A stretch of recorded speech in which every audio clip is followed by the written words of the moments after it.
নমস্কার বন্ধুরা, শ্যামসুন্দরের গল্পগাথা চ্যানেলের আজকের একটি নতুন ভিডিওতে আপনাদের সবাইকে স্বাগত জানাই। আজ আমরা শ্রীকৃষ্ণের জন্মলীলার সেই জ্ঞানভরা কথাগুলো সহজভাবে বোঝার চেষ্টা করব। কিন্তু তার আগে বলে দিই যে এই ভিডিওটি কখনোই অর্ধেক দেখে বন্ধ করবেন না, কারণ এটি এমন এক জ্ঞান যা আপনার জীবনের সাথে গভীরভাবে যুক্ত। তাই আপনাদের কাছে আমার অনুরোধ, এই ভিডিওটিকে অবশ্যই শেষ পর্যন্ত দেখুন এবং কমেন্ট সেকশনে জয় শ্রীকৃষ্ণ লিখে ভগবানের প্রতি আপনার কৃতজ্ঞতা প্রকাশ করুন। এতে আপনার জীবনের সকল দুঃখের অবসান ঘটবে। এবার আসুন জেনে নেওয়া যাক সম্পূর্ণ কাহিনীর মাধ্যমে। ভগবত গীতায় শ্রীকৃষ্ণ নিজেই বলেছেন যে তার জন্ম, কর্ম ইত্যাদি সবই দিব্য, এবং কেউ যখন তত্ত্বগতভাবে তা জানতে পারে তখন তিনি ভগবদ্ধামে প্রবেশ করবার যোগ্যতা অর্জন করেন। ভগবানের জন্ম একজন সাধারণ মানুষের মতো নয়। সাধারণ মানুষের জন্ম হয় কর্মফলের বন্ধনে আবদ্ধ হয়ে। কর্মের ফলস্বরূপ সে এক দেহ থেকে অন্য আরেক দেহে দেহান্তরিত হয়। ভগবানের জন্মের কথা বিশ্লেষণ করে ভগবত গীতার ২য় অধ্যায়ে বলা হয়েছে তিনি তার নিজের ইচ্ছার প্রভাবে আবির্ভূত হন। গ্রহ নক্ষত্রের শুভ স্থানে অবস্থান।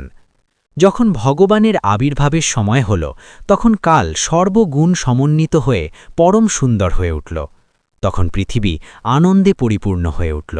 তিথি, যোগ এবং নক্ষত্র তখন সর্বমঙ্গলময় এবং সর্বসুলক্ষণযুক্ত হয়ে উঠল। সর্বসুলক্ষণযুক্তা রোহিণী নক্ষত্র তখন তুঙ্গে প্রকাশিত হল। ব্রহ্মা স্বয়ং এই রোহিণী নক্ষত্রের পর্যবেক্ষণ করেন। জ্যোতিষশাস্ত্র অনুসারে নক্ষত্রের অবস্থান ছাড়াও বিভিন্ন গ্রহের অবস্থান ও প্রভাবের ফলে শুভ এবং অশুভ তিথি ও যোগ বিচার করা হয়। শ্রীকৃষ্ণের জন্মের সময় সমস্ত গ্রহগুলি সবসময় মঙ্গলময় অবস্থা এবং সবসময় শুভ ইঙ্গিত প্রদর্শন করে বিরাজ করতে লাগল। তখন 10 দিক শান্তি এবং সমৃদ্ধিতে ভরে উঠল। শুভ নক্ষত্রগুলি নভমণ্ডলে শোভা পেতে লাগল। নগর, গ্রাম, গোচারণভূমি এবং সকলের হৃদয়ে সব রকমের শুভ ইঙ্গিত দেখা যেতে লাগল। জলে পূর্ণ হয়ে নদ-নদী প্রবাহিত হতে লাগল। সরোবরগুলি বিকশিত পদ্মে পূর্ণ হয়ে শোভা পেতে লাগল। বনভূমি নানা রকম সুন্দর সুন্দর পাখি ও ময়ূর পূর্ণ হয়ে উঠল। পাখিরা সুমধুর স্বরে গান গাইতে লাগল এবং সেই গানের ছন্দে ময়ূরেরা ময়ূরীদের সঙ্গে নাচতে শুরু করল। সুমধুর গন্ধ বহন করে বায়ু বইতে লাগল এবং শরীরের স্পর্শানুভূতি অত্যন্ত সুখকর বলে বোধ হতে লাগল। ব্রাহ্মণেরা অনুভব করল যে তাদের গৃহের পরিবেশ যজ্ঞানুষ্ঠানের অনুকূল হয়ে উঠেছে। আসুরিক রাজাদের অত্যাচারে যজ্ঞ অনুষ্ঠান তখন প্রায় বন্ধ হয়ে গিয়েছিল। যজ্ঞে আগুন প্রায় নিভে গিয়েছিল, কিন্তু এখন তারা আবার প্রশান্ত চিত্তে আগুন জ্বালাতে সক্ষম হল। যজ্ঞ অনুষ্ঠান করা থেকে বঞ্চিত হওয়ার ফলে ব্রাহ্মণেরা অত্যন্ত বিমর্ষ হয়ে পড়েছিল, কিন্তু শ্রীকৃষ্ণের আবির্ভাবের সময় তাদের চিত্ত প্রসন্ন হয়ে উঠল, কেননা তারা নভমণ্ডলে ভগবান শ্রীকৃষ্ণের আবির্ভাব সূচক দিব্য শব্দ তরঙ্গ শুনতে পেল। গন্ধর্ব এবং কিন্নরেরা সুমধুর সুরে গান গাইতে লাগল এবং সিদ্ধ ও চারণেরা ভগবানের গুণকীর্তন করে তার স্তব করতে লাগল। স্বর্গলোকে দেবতারা তাদের সহচরী এবং অশ্পরাদের সঙ্গে সুললিত ছন্দে নৃত্য করতে লাগলেন। দেবতারা এবং মুনিঋষিরা পুষ্প বর্ষণ করতে লাগলেন। সমুদ্রের উপকূলে তরঙ্গের মৃদু মৃদু শব্দ হতে লাগল এবং সমুদ্রের উপরে সুমধুর মেঘক গর্জন হতে লাগল। ভগবান শ্রীকৃষ্ণ চতুর্ভুজ রূপে আবির্ভাব। তখন ভগবান বিষ্ণু, যিনি সকলের হৃদয়ে বিরাজ করেন, তিনি রাতের গভীর অন্ধকারে পরমেশ্বর ভগবান রূপে দেবকীর সম্মুখে আবির্ভূত হলেন। পূর্ণচন্দ্র যেভাবে পূর্ব দিগন্তে উদিত হয়, ঠিক তেমনভাবেই পরমেশ্বর ভগবান আবির্ভূত হলেন। কেউ প্রশ্ন করতে পারে যে অষ্টমী তিথিতে শ্রীকৃষ্ণের আবির্ভাব হয়েছিল, তাহলে পূর্ণচন্দ্রের উদয় হল কি করে? এর অর্থ উত্তরে বলা হয়েছে যে শ্রীকৃষ্ণ চন্দ্রবংশে আবির্ভূত হয়েছিলেন, তাই চন্দ্র সেই রাত্রে অপূর্ণ থাকলেও সেই বংশে ভগবানের আবির্ভাবের জন্য আনন্দে উৎফুল্ল হয়ে সেদিন পূর্ণ হয়ে উঠেছিলেন। ভগবানের আবির্ভাব সময়কালীন গ্রহ নক্ষত্রের অবস্থান খুব সুন্দরভাবে বর্ণিত হয়েছে। সেখানে প্রমাণ করা হয়েছে যে এই শুভ মুহূর্তে যে শিশুটির জন্ম হল তিনি হচ্ছেন পরম ব্রহ্ম। বসুদেব দেখলেন যে সেই অদ্ভুত শিশুটি চতুর্ভুজ। তিনি তার 4 হাতে শঙ্খ, চক্র, গদা এবং পদ্ম ধারণ করে আছেন। বক্ষে তার শ্রীবৎস চিহ্ন, কণ্ঠে তার কৌস্তব শোভিত কণ্ঠহার, পরনে তার পীতবসন, উজ্জ্বল মেঘের মতো তার গায়ের রং, বৈদুর্যমণি ভূষিত কিরীট তার মস্তকে শোভা পাচ্ছে। নানা রকম মহামূল্য মণিরত্ন শোভিত সমস্ত অলঙ্কার তার দিব্য দেহে শোভা পাচ্ছে। তার মাথা ভর্তি কুঞ্চিত কালো কেশরাশি। এই অদ্ভুত শিশুটিকে দেখে বসুদেব অত্যন্ত আশ্চর্য হলেন। তিনি ভাবলেন, কিভাবে একটি নবজাত শিশু এই রকম সমস্ত অলঙ্কারে ভূষিত হল। তাই তিনি বুঝতে পারলেন যে শ্রীকৃষ্ণই তার পুত্ররূপে আবির্ভূত হয়েছেন। তিনি তখন অত্যন্ত উৎফুল্ল হয়ে উঠলেন। বসুদেব তখন ভাবতে লাগলেন, যদিও তিনি একজন সাধারণ মানুষ এবং বাহ্যিক দিক দিয়ে কংসের কারাগারে আবদ্ধ, তবুও পরমেশ্বর ভগবান বিষ্ণু তার স্বরূপ ধারণ করে তার সন্তানরূপে আবির্ভূত হয়েছেন। কোনো মনুষ্য শিশু এইভাবে চতুর্ভুজ রূপ নিয়ে অলঙ্কার এবং সব রকম দিব্য সাজে সজ্জিত হয়ে এবং পরমেশ্বর ভগবানের সমস্ত লক্ষণগুলি যুক্ত হয়ে জন্মগ্রহণ করে না। বসুদেব বারবার সেই শিশু সন্তানটির দিকে তাকিয়ে দেখতে লাগলেন এবং ভাবতে লাগলেন কিভাবে তার এই পরম সৌভাগ্যের মুহূর্তটি তিনি উদযাপন করবেন। তিনি ভাবলেন, সাধারণত যখন পুত্র সন্তানের জন্ম হয় মানুষ তখন মহোৎসব করে, আর পরমেশ্বর ভগবান আজ আমার গৃহে আমার সন্তানরূপে আবির্ভূত হয়েছেন। কত মহা আড়ম্বরে আমার এই উৎসব পালন করা উচিত। বসুদেব, যার আরেক নাম আনকদমদুভি, যখন তার নবজাত শিশুটির দিকে তাকিয়ে দেখলেন তখন তার হৃদয়ে আনন্দে এত উৎফুল্ল হয়ে উঠল যে তিনি তখন নানা অলঙ্কারে ভূষিত হাজার হাজার গাভী ব্রাহ্মণদের দান করতে ইচ্ছা করলেন। বৈদিক প্রথা অনুসারে যখন ক্ষত্রিয় রাজার প্রাসাদে কোনো শুভ অনুষ্ঠান হয়, রাজা তখন নানা রকম সম্পদ দান করেন। বিশেষ করে ব্রাহ্মণ এবং মুনিঋষিদের তারা স্বর্ণালঙ্কারে ভূষিত গাভী দান করেন। শ্রীকৃষ্ণের আবির্ভাব তিথি উদযাপন করতে বসুদেবও দান করতে ইচ্ছা করলেন, কিন্তু যেহেতু তিনি কংসের কারাগারে শৃঙ্খলাবদ্ধ ছিলেন তাই তার পক্ষে তা সম্ভব হয়নি। তাই মনে মনে তিনি ব্রাহ্মণদের হাজার হাজার গাভী দান করলেন। ভগবান শ্রীকৃষ্ণের কাছে বসুদেবের প্রার্থনা। বসুদেবের মনে আর যখন কোনো সংশয় রইল না যে এই নবজাত শিশুটিই হচ্ছেন পরমেশ্বর ভগবান, তখন তিনি করজোড়ে প্রণিপাত করে তার বন্দনা করতে শুরু করলেন। বসুদেব তখন চিন্ময় স্তরে অধিষ্ঠিত ছিলেন এবং তিনি সম্পূর্ণভাবে কংসের ভয় থেকে মুক্ত হলেন। সেই শিশুটির অঙ্গকান্তিতে সেই ঘর উদ্ভাসিত হয়ে উঠল। বসুদেব তখন প্রার্থনা করতে লাগলেন, হে প্রিয় প্রভু, আমি জানি আপনি কে। আপনি হচ্ছেন পরমেশ্বর ভগবান, সমস্ত জীবের পরমাত্মা এবং সত্য। আপনি আপনার নিত্য স্বরূপ নিয়ে আবির্ভূত হয়েছেন, যা আমি এখন সরাসরিভাবে প্রত্যক্ষ করতে পারছি। আমি বুঝতে পারছি যে যেহেতু আমি কংসের ভয়ে ভীত, তাই সেই ভয় থেকে আমাকে উদ্ধার করার জন্য আপনি আবির্ভূত হয়েছেন। আপনি এই প্রকৃতির অতীত, আপনি হচ্ছেন সেই পরম পুরুষ যিনি মায়ার প্রতি দৃষ্টিপাত করার মাধ্যমে এই জড়জগৎকে প্রকাশিত করেন। কেউ তর্ক করতে পারে যে পরমেশ্বর ভগবান যিনি কেবলমাত্র দৃষ্টিপাত করার মাধ্যমে সমস্ত জড় সৃষ্টিকে প্রকাশিত করেন, তার পক্ষে বসুদেবের পত্নী দেবকীর গর্ভে আবির্ভূত হওয়া কি করে সম্ভব? সেই সন্দেহ দূর করার জন্য বসুদেব বললেন, হে প্রিয় ভগবান, আপনি যে দেবকীর গর্ভে আবির্ভূত হয়েছেন এটা তেমন কোনো আশ্চর্যের বিষয় নয়, কেননা এই জড় সৃষ্টিও অনেকটা সেইভাবেই প্রকাশিত হয়েছে। আপনি মহাবিষ্ণুরূপে কারণ সমুদ্রে শয়ন করে আছেন এবং আপনার নিঃশ্বাসের প্রভাবে অনন্ত কোটি ব্রহ্মাণ্ড প্রকাশিত হচ্ছে। তারপর গর্ভদক্ষায়ী বিষ্ণুরূপে আপনি প্রতিটি ব্রহ্মাণ্ডে প্রবিষ্ট হয়েছেন। তারপর আবার আপনি নিজেকে ক্ষীরদক্ষায়ী বিষ্ণুরূপে প্রকাশ করে সমস্ত জীবের হৃদয়ে প্রবেশ করছেন। এমনকি প্রতিটি পরমাণুর মধ্যেও আপনি নিজেকে প্রকাশ করছেন। তাতে আশ্চর্য হবার কিছুই নেই। যদিও মনে হচ্ছে যে আপনি দেবকীর গর্ভে প্রবেশ করছেন, কিন্তু তা হলেও আপনি সর্বব্যাপ্ত। জড় দৃষ্টান্তের পরিপ্রেক্ষিতে আমরা আপনার প্রবেশ এবং সর্বব্যাপ্তি উপলব্ধি করতে পারি না। 16টি উপাদানে বিভক্ত হওয়ার পরেও জড়া প্রকৃতি অবিকৃতই থেকে যায়। জড় শরীর মাটি, জল, আগুন, বায়ু ও আকাশ এই পঞ্চ মহাভূতের সমন্বয় মাত্র। জড় শরীর দেখলেই মনে হয় যেন এই উপাদানগুলি নতুন সৃষ্টি করা হয়েছে, কিন্তু সেই উপাদানগুলি দেহের বাইরে সবসময়ই রয়েছে। তেমনি যদিও আপনি একটি শিশুরূপে দেবকীর গর্ভে আবির্ভূত হয়েছেন, তবু আপনি বাইরেও বিরাজ করছেন। আপনি সবসময়ই আপনার ধামে বিরাজ করতে পারেন।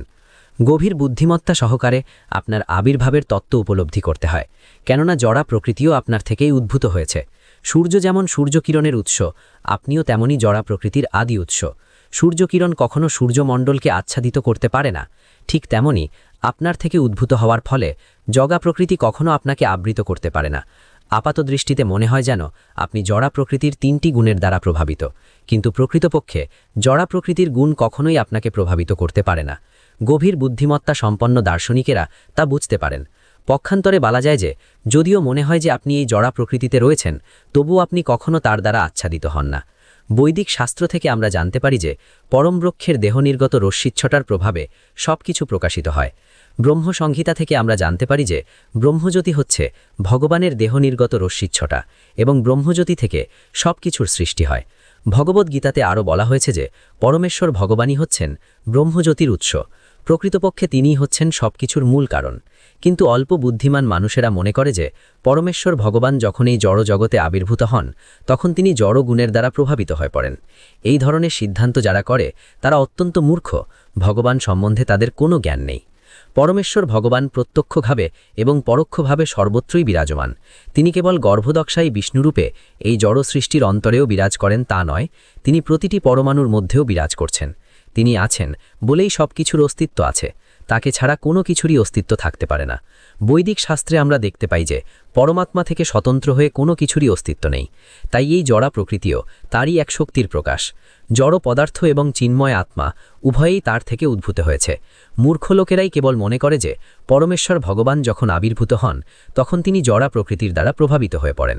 তিনি একটি জড় শরীর গ্রহণ করছেন বলে মনে হলেও তিনি কখনোই জড়া প্রকৃতির অধীন হন না। শ্রীকৃষ্ণ তাই আবির্ভূত হয়ে পরমেশ্বর ভগবানের আবির্ভাব এবং অপ্রকট সম্বন্ধীয় সবকটি ভ্রান্ত মতবাদকে পরাস্ত করলেন। হে প্রভু, আপনার আবির্ভাব, অবস্থান এবং অপ্রকট লীলা জড়জগতের সমস্ত গুণের সমস্ত প্রভাব থেকে অতীত। যেহেতু আপনি সবকিছুর নিয়ন্ত্রা এবং পরম ব্রহ্মের আশ্রয়, তাই আপনার পক্ষে অসম্ভব কিছুই নয় এবং কিছুই আপনাতে বিস্মৃতিশো নয়। একজন সরকারি কর্মচারী যেমন রাষ্ট্রপ্রধানের অধীন কাজ করেন, জড়া প্রকৃতিও ঠিক তেমনই আপনার তত্ত্বাবধানে কাজ করে। তাই আপনার পক্ষে কারো অধীনস্থ হওয়ার কোনো প্রশ্ন ওঠে না। পরম ব্রহ্ম এবং সবকিছুই আপনাকে আশ্রয় করে আছে এবং জড়া প্রকৃতির সমস্ত কার্যকলাপ আপনার দ্বারাই নিয়ন্ত্রিত হচ্ছে। আপনাকে শুক্লম বলা হচ্ছে। শুক্লম বা সাদা হলেন পরমেশ্বর সত্যস্বরূপ আপনার একটি প্রতীক, কেননা আপনি জড়জাগতিক গুণের দ্বারা প্রভাবিত নন। ব্রহ্মাকে রক্ত বলা হয় কেননা তিনি সৃজনাত্মক রূপে রজগুণের অধিকারী, আর তমগুণ শিবের অধীন, কেননা তিনি সমস্ত সৃষ্টির সংহার করেন। সৃষ্টি, স্থিতি এবং প্রলয় আপনার দ্বারাই সম্পাদিত হয়, কিন্তু তবু আপনি সেই সমস্ত গুণের অতীত।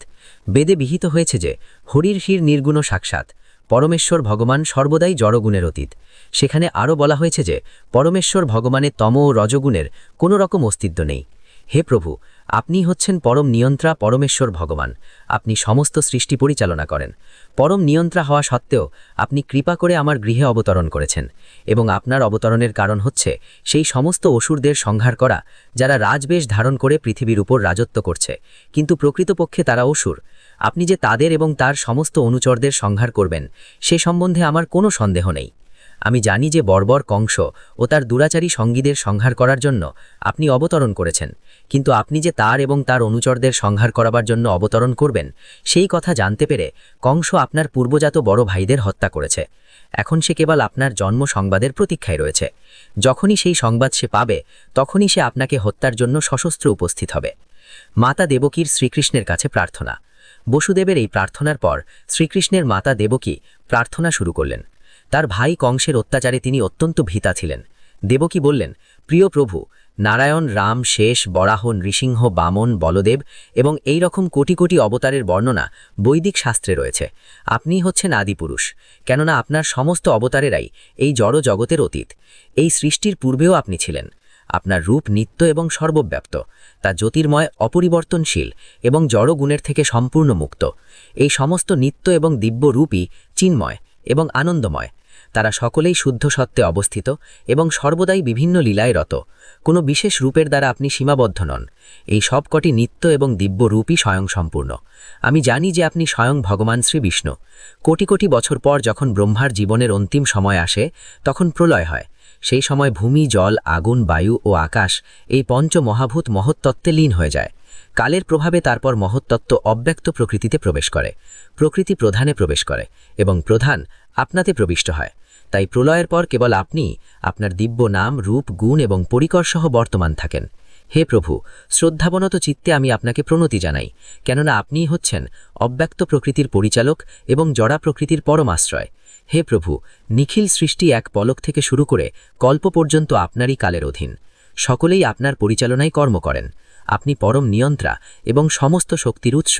হে প্রভু, তাই আমি আপনার কাছে প্রার্থনা করি, উগ্রসেনের কৃষ্টল পুত্র কংসের হাত থেকে আপনি আমাকে উদ্ধার করুন। আপনি ভক্তকে রক্ষা করার জন্য সবসময়ই প্রস্তুত, তাই আমি আপনার কাছে প্রার্থনা করি, আমাকে রক্ষা করুন। ভগবদ্গীতায় ভগবান অর্জুনকে প্রতিজ্ঞা করেছেন, নমে ভক্ত প্রণশ্যতি, আমার ভক্তের বিনাশ হবে না। এইভাবে প্রার্থনা করতে করতে মাতা দেবকীর হৃদয় বাৎসল্যরসে পরিপূর্ণ হয়ে উঠল এবং তিনি বললেন, আমি জানি যে মহাত্মারা ধ্যান করে আপনার এই দিব্য রূপ দেখতে পারেন, কিন্তু আপনার জন্মের সংবাদ পেয়ে কংস আপনার অনিষ্ট সাধন করবে এই আশঙ্কায় আমি আপনার কাছে প্রার্থনা করছি যে আপনি আমাদের জড় দৃষ্টি থেকে অদৃশ্য হয়ে যান।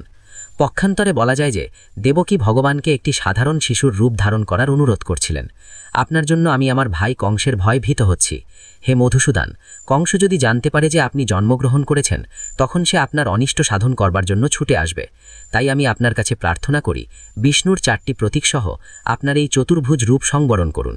হে প্রভু, প্রলয়ের পর আপনি সমস্ত ব্রহ্মাণ্ড আপনার গর্ভে ধারণ করেন, আর সেই আপনি আপনার অহৈতুকী কৃপার প্রভাবে আমার গর্ভে আবির্ভূত হয়েছেন। আপনি যে আপনার ভক্তকে আনন্দ দান করার জন্য একটি সাধারণ মানুষের মতো লীলাবিলাস করেন, এতে আমি আশ্চর্য হচ্ছি। দেবকী ও বসুদেবের পূর্বজন্ম বৃত্তান্ত। দেবকীর প্রার্থনা শুনে ভগবান বললেন, হে মাতো, স্বয়ম্ভুব মনুর সময় আমার পিতা বসুদেব সুতপা নামে একজন প্রজাপতি ছিলেন এবং আপনি ছিলেন তার পত্নী। আপনার নাম ছিল পৃষ্মি। সেই সময় ব্রহ্মা প্রজা বৃদ্ধি করার আকাঙ্ক্ষায় আপনাদের সন্তান উৎপাদন করতে অনুরোধ করেন। তখন আপনারা আপনাদের ইন্দ্রিয় সংযম করে কঠোর তপস্যা করেছিলেন। প্রাণায়াম করে আপনি এবং আপনার পতি জড়া প্রকৃতির সমস্ত নিয়মগুলি সহন করেছিলেন। বর্ষার বর্ষণ, গ্রীষ্মের তাপ, ঝড়ঝঞ্ঝা সব আপনারা সহ্য করেছিলেন। তপশ্চর্যা পালন করে আপনারা কেবল গাছের ঝরা পাতা আহার করে জীবন ধারণ করেছিলেন। তারপর আপনারা ইন্দ্রিয় নিগ্রহ করে একাগ্র চিত্তে আমার আরাধনা করে আমার কাছ থেকে কোনো অদ্ভুত বর প্রার্থনা করেছিলেন। আপনারা দেবতাদের গণনা অনুযায়ী 12,000 বছর ধরে কঠোর তপস্যা করেছিলেন। সেই সময় আপনাদের চিত্ত কেবল আমাতেই সমাহিত ছিল। আপনারা যখন ভক্তিযোগ অনুষ্ঠান করছিলেন এবং আপনাদের হৃদয়ে সর্বক্ষণ আমারই ধ্যান করছিলেন, তখন আমি অত্যন্ত প্রসন্ন হয়েছিলাম। হে নিষ্পাপ মাতা, আপনার অন্তঃকরণ নির্মল। সেই সময়ও আমি এই রূপ নিয়েই আপনার কাছে আবির্ভূত হয়েছিলাম, আপনার মনোবাঞ্ছা পূর্ণ করার জন্য। আমি আপনাকে জিজ্ঞাসা করেছিলাম, আপনি কি কামনা করেন? সেই সময় আপনি বলেছিলেন যে আমি যেন আপনার পুত্ররূপে জন্মগ্রহণ করি। যদিও আপনি তখন মুক্তি প্রার্থনা না করে আপনি কেবল আমাকে পুত্ররূপে কামনা করেছিলেন। পক্ষান্তরে বলা যায় যে পরমেশ্বর ভগবান এই জড় জগতে আবির্ভূত হওয়ার জন্য পৃষ্ণি ও শতপাকে তার পিতামাতা রূপে নির্বাচিত করেছিলেন। ভগবান যখনই একজন মনুষ্যরূপে অবতরণ করেন, তখন তিনি তার কোনো ভক্তকে তার পিতামাতা রূপে গ্রহণ করেন।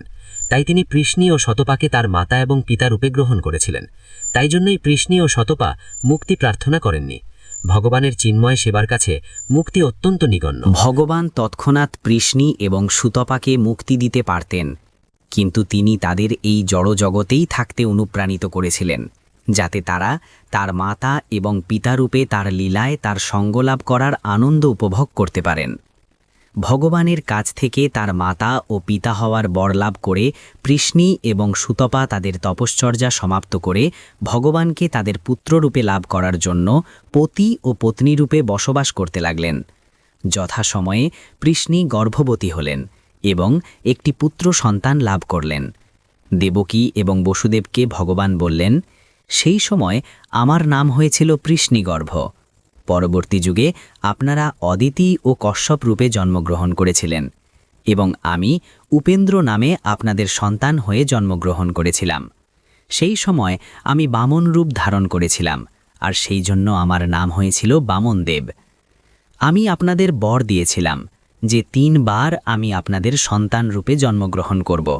তাই প্রথমে আমি পৃষ্ণি এবং সুতপার সন্তান পৃষ্ণিগর্ভরূপে, তারপর অদিতি এবং কশ্যপের পুত্র উপেন্দ্র রূপে, এবং এখন আপনাদের কৃষ্ণ রূপে আমি এসেছি।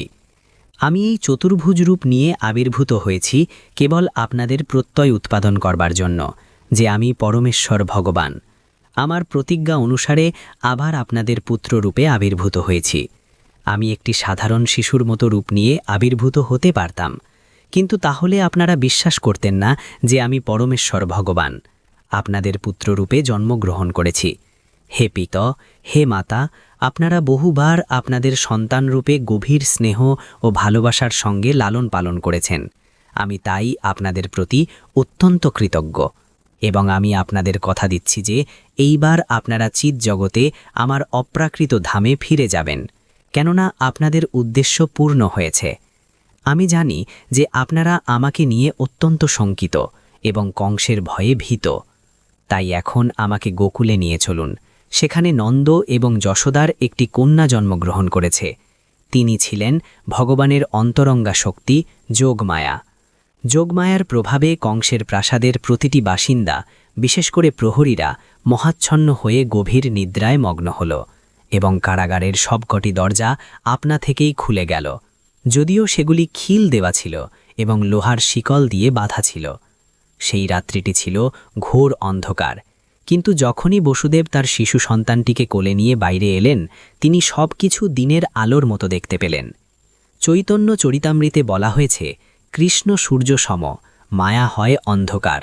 যাহা কৃষ্ণ তাহা নাহি মায়ার অধিকার। অর্থাৎ শ্রীকৃষ্ণ হচ্ছেন সূর্যের মতো এবং তিনি যেখানে থাকেন সেখানে মায়ার অন্ধকার থাকতে পারে না। শ্রীকৃষ্ণকে কোলে করে নিয়ে যাওয়ার সময় রাত্রির অন্ধকার বিদূরিত হয়ে গেল, কারাগারের সবকটি দ্বার আপনা থেকেই খুলে গেল।